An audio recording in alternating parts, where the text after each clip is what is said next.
Je viens parler avec vous, je viens édifier avec un passage de la parole de Dieu. Et nous allons lire ensemble dans le livre de Matthieu, chapitre 6, et le verset 33, là où le Seigneur Jésus disait ceci.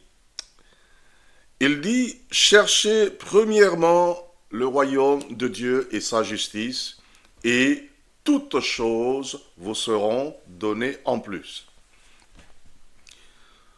Le Seigneur Jésus, en venant dans le monde, et pendant qu'il parlait aux hommes, il ne s'inquiétait pas seulement de ce qui était spirituel, ce qui était religieux ou ce qui avait trait donc à toute vie spirituelle, mais il s'occupait également de la vie sociétale tout à fait normale des hommes.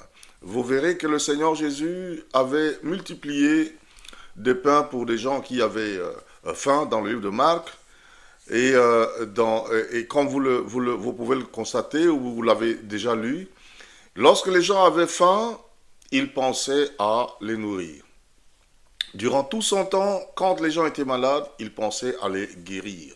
Il allait de lieu en lieu, comme le dit dans le livre des Actes, il y allait de lieu en lieu, guérissant les malades, faisant du bien à beaucoup de gens, à ceux qui venaient à lui. Et ici, dans ce passage particulièrement, Jésus parlait, il voyait que les hommes, les femmes, les jeunes, les adultes, les gens avaient un certain souci de la vie. Ils étaient inquiets pour leur vie, soit aujourd'hui ou demain, ou pour tout ce dont ils pouvaient avoir besoin couramment. Et Jésus, en leur parlant, il va dire, ne vous inquiétez pas de quoi est-ce que vous allez manger demain, de quoi serez-vous vêtus, etc. Tout ça, ce sont les incroyants, ceux qui ne croient pas au Dieu qui a tout créé, le Dieu de la providence, le Dieu qui pourvoit tout, le Dieu tout suffisant. Ce sont ceux qui ne croient pas en lui qui ont lieu de s'inquiéter pour ces choses. Mais pour vous qui croyez, pour vous qui connaissez Dieu, pour vous qui croyez en sa grandeur, en sa toute-puissance, vous croyez en sa toute-suffisance, vous croyez en lui en tant que Dieu créateur. Il dit, vous n'avez pas à vous inquiéter de ces choses parce qu'il prend soin de vous.